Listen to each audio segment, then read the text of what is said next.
Waduh, waduh, waduh, tega banget. Selama ini kita sebagai rakyat selalu dituntut untuk taat dan disiplin bayar pajak demi pembangunan bangsa. Tapi siapa sangka di balik layar uang keringat rakyat itu diduga malah dijadikan ladang korupsi oleh oknum-oknum pencari untung yang rakus. Masyarakat bawah berdarah-darah memenuhi kewajibannya, sedangkan para tikus berdasi itu malah asik pamer harta hasil jarahan. Namun, badai pasti berlalu. Sekarang duet tegas antara Presiden Prabowo dan Menteri Keuangan Purbaya siap menyapu bersih seluruh mafia dan benalu yang menggerogoti keuangan negara. Pertanyaannya cuma satu, apakah ini serius atau justru cuma janji manis di bibir saja? Ya udah, daripada bingung, yuk kita simak penjelasannya. Tapi jangan lupa subscribe channel ini, Tiang Politik. Kita siap mati di atas jalan yang benar. Membela rakyat adalah pekerjaan yang sangat mulia. Saudara-saudara, semakin kita tegas, semakin kita teguh, semakin kita membela rakyat, semakin kita akan dilawan, semakin kita akan diserang. Jangan khawatir, jangan khawatir. Dia akan menggunakan segala alat. Dia akan menggunakan uang yang mereka curi untuk membiayai gerakan-gerakan. Enggak gentar kita. Rakyat percayalah, rakyat bersama kita, rakyat bangga dengan kalian, rakyat melihat. Kalian sadar nggak, kenapa setiap kali pemerintah mau menerapkan sistem digital yang transparan, mendadak banyak pihak yang protes dan bilang sistemnya error atau bikin usaha jadi susah? Apakah mereka memang peduli pada efisiensi, atau sebenarnya mereka cuma panik karena meja negosiasi di bawah meja mereka mau dihancurkan? Jangan-jangan selama ini kas negara kita sengaja dibiarkan bocor agar sebagian orang bisa tetap pamer mobil mewah dari hasil celengan ayam. Mari kita berdebat secara sehat di kolom komentar, karena babak baru pembersihan mafia pajak sudah dimulai. Saya baru tahu. Saya ketemu dengan Jaksa Agung. Saya nggak tahu ini rahasia apa enggak. Biar aja rahasia juga. Dia tanya sama saya, Pak, gimana kalau orang pajak atau bea cukai terlibat masalah hukum? Apa tuh? Diselewengkan, kayak gini, mencuri, segala macam. Boleh nggak dihukum? Saya kan bingung tanya, maksud apa? Boleh nggak dihukum? Ya hukum aja sesuai dengan kesalahan, kan semuanya sama. Di mata hukum kan seperti itu. Petugas pajak banyak yang baik nggak usah takut. Yang miring-miring boleh takut sekarang. Yang miring-miring boleh takutin. Karena nggak akan saya lindungin. Tapi kalau dia nggak salah di kantoran, saya lindungin habis-habisan, nggak ada urusan. Tapi kalau dia mencuri, terima uang dan ini terus minta perlindungan, nggak ada itu. Teman-teman, gerakan bersih-bersih negara ini tidak akan pernah berhasil kalau kita, sebagai rakyat kecil, hanya diam dan menjadi penonton. Hari ini, mari kita satukan barisan dan tunjukkan bahwa suara rakyat memiliki kekuatan besar untuk mengawal keadilan di negeri ini. Sebelum kita masuk ke pembahasan babak pertama, saya minta dukungannya. Klik tombol like sekarang juga sebagai tanda bahwa kalian berdiri di sisi yang sama. Sisi yang menolak segala bentuk praktik lancung dan korupsi di atas keringat rakyat. Subscribe channel ini agar gaung suara kita semakin besar dan didengar oleh para pengambil kebijakan. Dan yang paling penting, bagikan video ini ke grup keluarga, teman, atau media sosial kalian. Semakin banyak rakyat yang cerdas dan tahu kenyataan ini, maka akan semakin sempit ruang gerak bagi para oknum yang ingin bermain curang dengan uang kita. Mari kita absen dan lihat seberapa luas gerakan moral kita hari ini. Tulis di kolom komentar dari wilayah mana kalian sedang menonton video ini.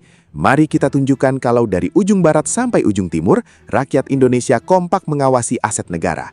Simak video ini sampai akhir, jangan dipercepat agar kalian paham seutuhnya bagaimana taktik sistem baru ini bekerja mengunci mati ruang gerak mereka. Sudah komen dan subscribe? Oke, mari kita bongkar.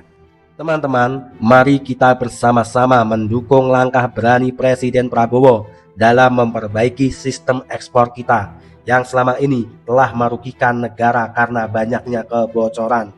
Teman-teman, perjuangan ini tidaklah mudah karena akan banyak oligarki yang terganggu kepentingannya. Oleh karena itu, kita rakyat harus bersatu dan tetap solid menjaga kedaulatan Indonesia. Mari kita mulai dengan melihat kenyataan yang terjadi di sekitar kita setiap hari.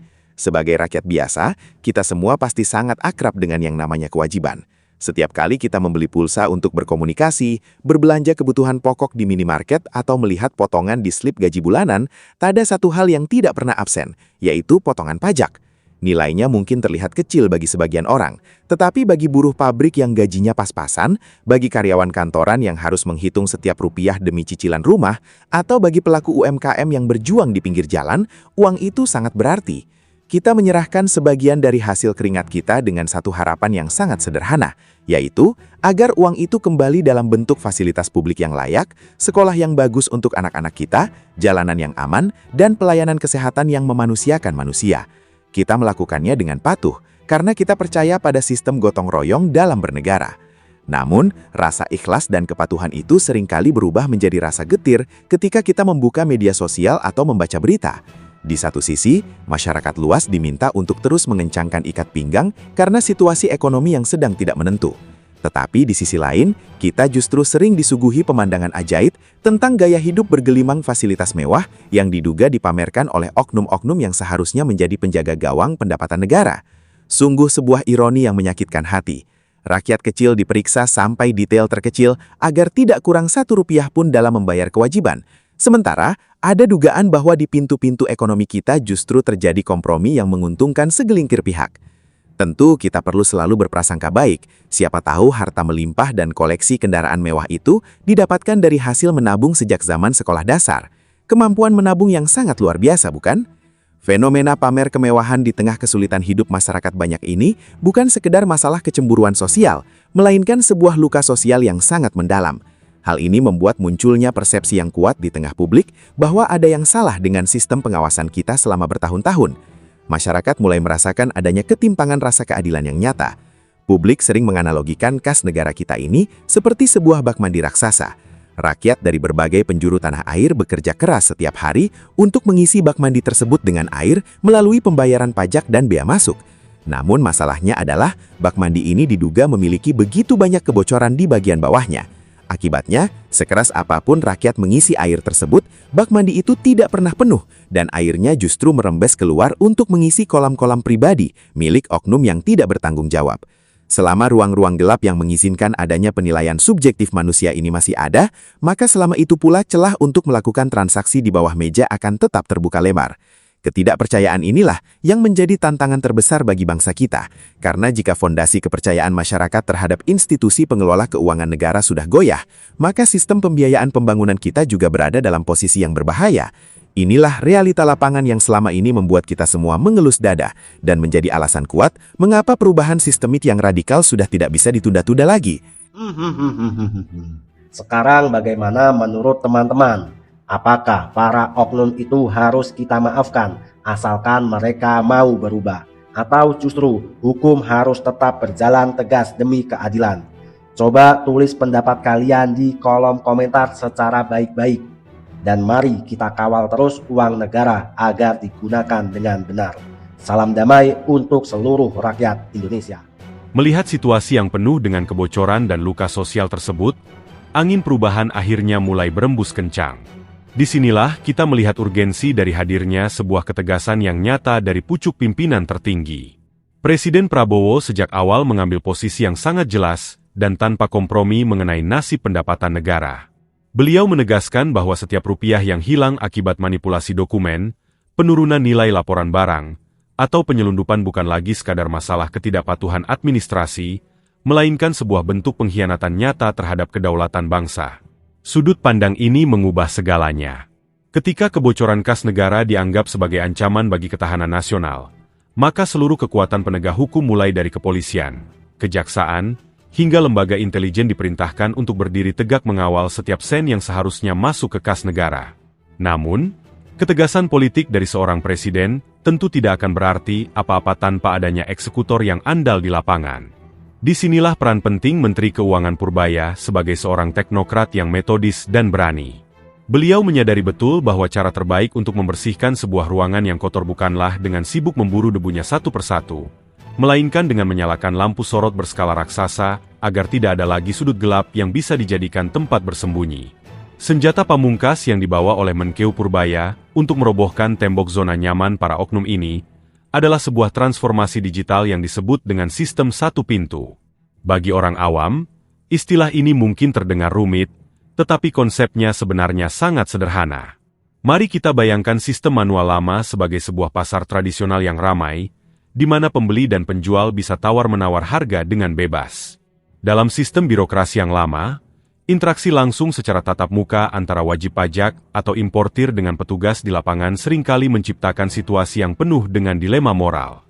Ketika seorang pengusaha dihadapkan pada proses birokrasi yang rumit, panjang, dan memakan waktu berhari-hari, muncul godaan untuk mencari jalan pintas. Di sisi lain, oknum petugas yang memiliki otoritas besar untuk menentukan kelayakan dokumen atau nilai pajak juga memiliki peluang untuk menyalahgunakan wewenangnya.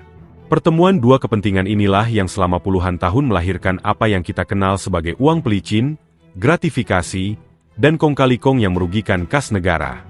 Sistem satu pintu yang berbasis otomatisasi dan kecerdasan buatan hadir untuk memotong habis seluruh drama tawar-menawar tersebut.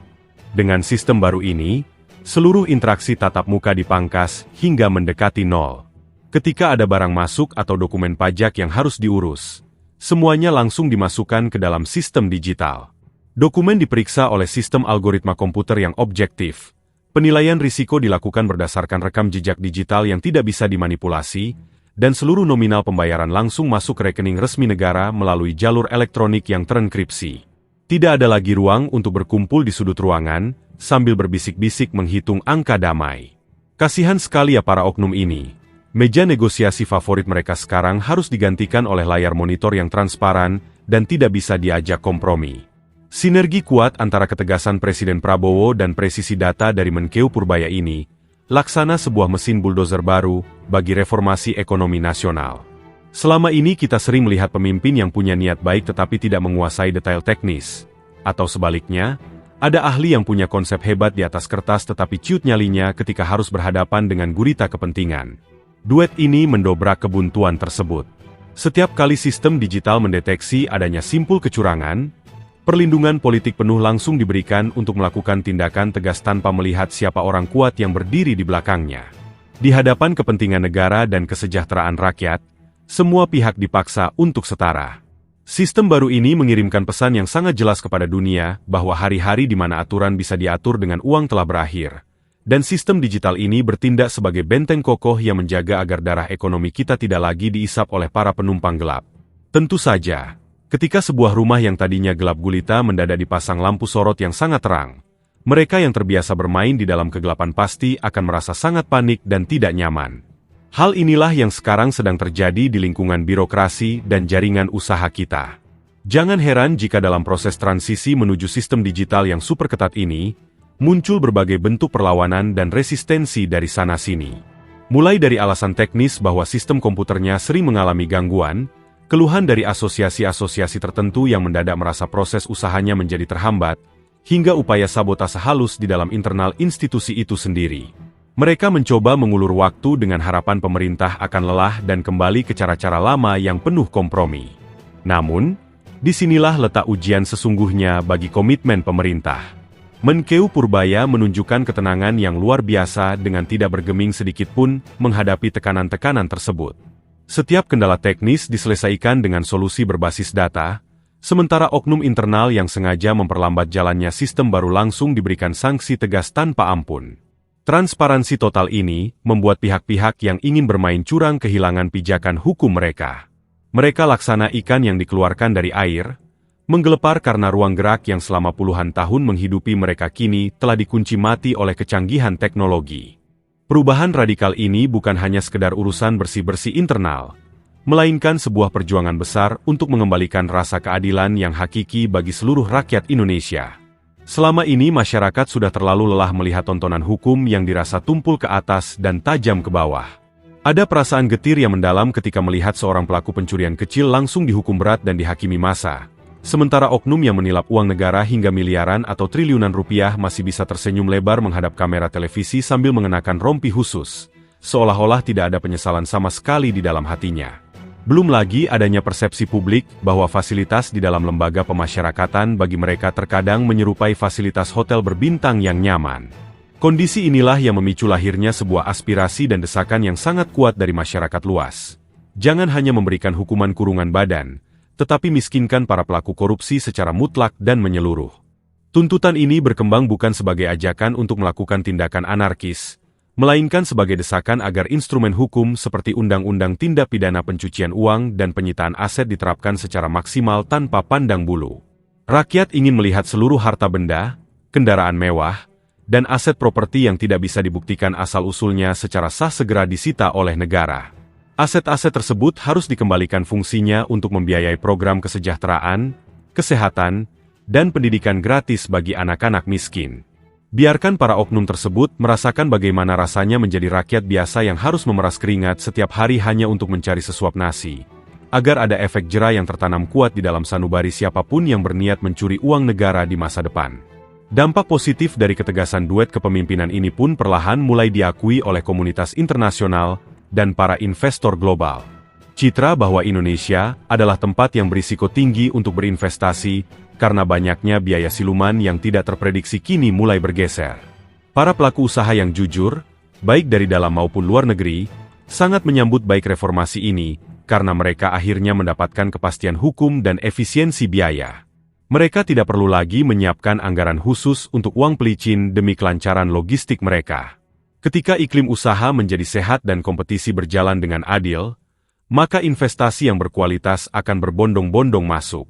Hal ini pada akhirnya akan membuka jutaan lapangan kerja baru bagi anak-anak muda kita, meningkatkan daya beli masyarakat, dan memutar roda ekonomi nasional ke arah yang jauh lebih positif. Perjuangan melawan parasit ekonomi ini memang masih panjang dan penuh tantangan. Namun, selama seluruh elemen rakyat kompak berdiri bersama menjadi mata dan telinga sekunder bagi pemerintah, maka gerbong reformasi ini tidak akan pernah bisa dihentikan oleh siapapun. Di tengah dinamika global yang semakin kompleks dan penuh dengan ketidakpastian di tahun 2026 ini, Indonesia sedang berdiri di sebuah persimpangan sejarah yang amat krusial. Kita bukan lagi sebuah bangsa muda yang baru belajar berjalan, melainkan sebuah raksasa yang sedang terbangun dari tidur panjangnya selama berpuluh-puluh tahun. Istilah "macan Asia" seringkali disematkan kepada negeri ini. Namun kerap kali julukan itu hanya berakhir sebagai jargon pemanis pidato atau sekadar potensi di atas kertas yang belum sepenuhnya menjadi nyata. Hari ini, harapan agar Indonesia menjelma menjadi macan Asia yang sesungguhnya bukan lagi sebuah utopia atau mimpi di siang bolong, melainkan sebuah target realistis yang harus dicapai dengan kerja keras, keberanian, dan integritas yang tanpa kompromi. Menjadi macan Asia yang sesungguhnya berarti Indonesia tidak hanya kuat secara ekonomi dan militer, tetapi juga berdaulat secara penuh atas kekayaan alamnya, mandiri dalam teknologinya, dan yang paling utama, mampu menghadirkan keadilan sosial bagi seluruh rambut kepala rakyatnya tanpa ada satupun yang tertinggal di belakang. Namun, untuk melompat menjadi penguasa ekonomi yang disegani di kancah internasional, kita harus berani membersihkan duri-duri dalam daging yang selama ini menghambat laju pertumbuhan bangsa. Duri-duri itu adalah para mafia, para oportunis, dan oknum-oknum bermental parasit yang tega menindas rakyat kecil demi memuaskan keserakahan pribadi. Kami, sebagai rakyat kecil, sangat berharap dan akan terus mengawal agar pemerintah saat ini memiliki keberanian yang mutlak, sekeras baja, untuk mengikis habis jaringan mafia ini sampai ke akar-akarnya. Baik itu mafia pajak, mafia bea cukai, mafia tanah, hingga mafia pangan yang tega mempermainkan harga isi piring rakyat kecil.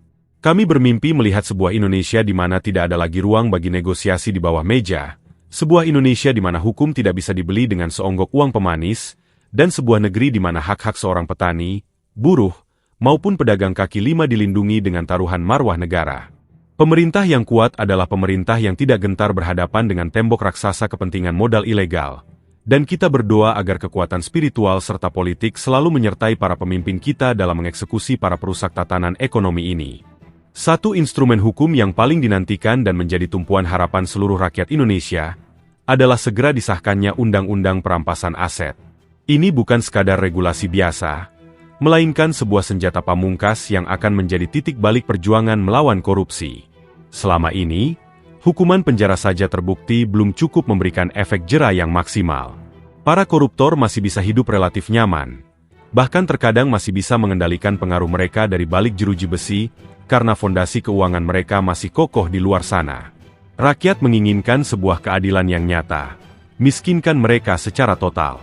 Melalui undang-undang ini, negara harus memiliki otoritas penuh untuk menyita setiap jengkal tanah, setiap unit kendaraan mewah, dan setiap sen rekening bank yang tidak bisa dibuktikan asal-usulnya secara sah.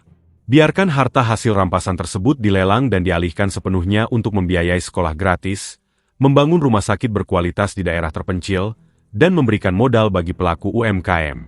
Ketika ruang untuk menikmati hasil curian telah ditutup rapat, barulah kita bisa bermimpi melihat bumi Indonesia yang benar-benar bersih dan bebas dari cengkeraman pejabat korup. Di sisi lain, perjuangan besar ini tidak akan pernah berhasil jika fondasi internal kita rapuh. Oleh karena itu, sebuah harapan besar dipanjatkan untuk seluruh elemen masyarakat Indonesia dari Sabang sampai Merauke, dari Miangas hingga Pulau Rote, agar tetap menjaga persatuan dengan erat dan tidak mudah diadu domba. Kita harus menyadari betul bahwa di era digital yang penuh dengan banjir informasi seperti saat ini, taktik memecah belah atau divide et impera adalah senjata paling murah sekaligus paling mematikan yang sering digunakan oleh para musuh bangsa dan para mafia untuk melemahkan fokus kita. Ketika masyarakat sipil dibuat tidak percaya pada sistem secara keseluruhan, atau ketika kita dibentur-benturkan dengan pemerintah melalui berita bohong, hoaks, dan provokasi yang tidak bertanggung jawab, maka di saat itulah para perampokas negara tertawa lebar. Perhatian kita teralihkan dari aksi lancung mereka karena kita sibuk bertengkar di ruang siber mengenai perbedaan suku, agama, ras, atau pandangan politik yang dangkal. Rakyat Indonesia hari ini dituntut untuk menjadi jauh lebih dewasa, cerdas, dan bijak dalam menyaring setiap jengkal informasi yang beredar di media sosial.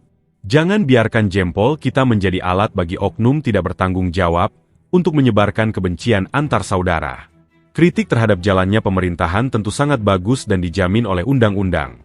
Karena itu adalah bukti cinta kita pada tanah air agar para pejabat tidak terlena. Namun, kritik tersebut harus disampaikan dengan cara yang dewasa, berbasis data, dan berorientasi pada solusi, bukan dengan caci maki yang destruktif dan memperkeruh keadaan.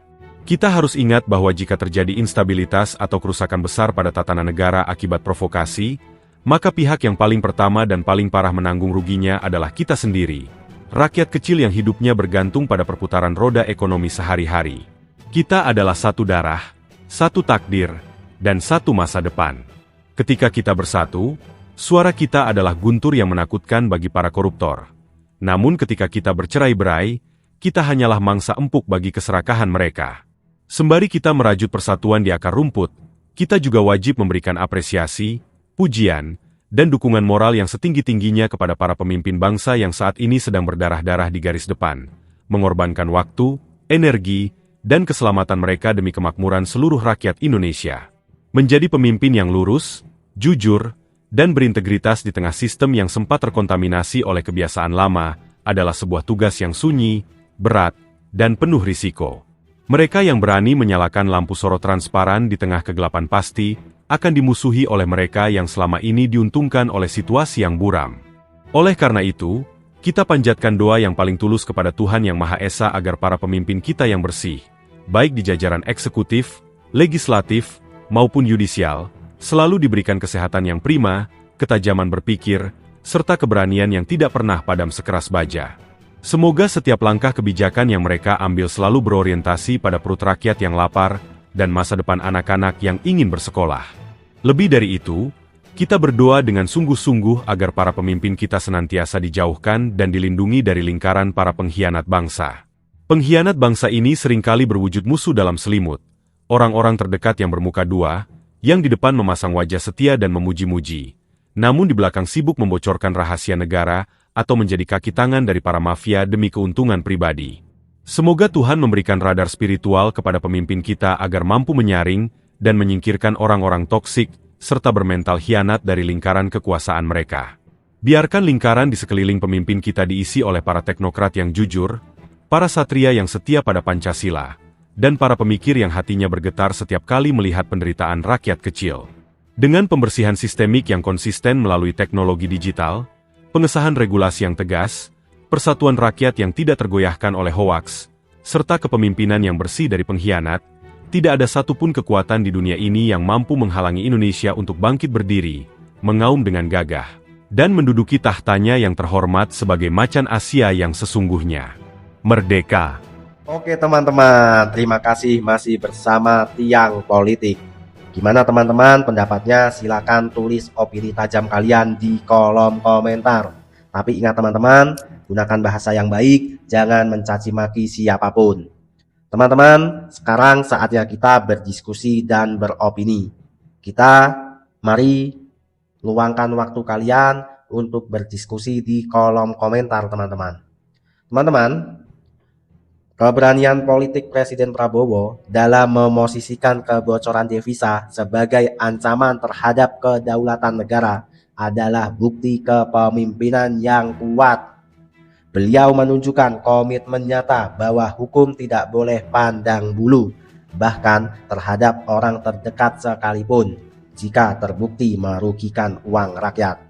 Teman-teman, Presiden Prabowo patut kita ancungi jempol, kita beri apresiasi setinggi-tingginya, karena beliau tidak ragu-ragu menyikat habis oligarki pengusaha-pengusaha nakal yang bermain dan merugikan negara. Teman-teman, selain itu, kecerdasan dan ketegasan Menteri Keuangan Purbaya dalam menerapkan teknologi digital lewat sistem satu pintu adalah solusi yang sangat tepat.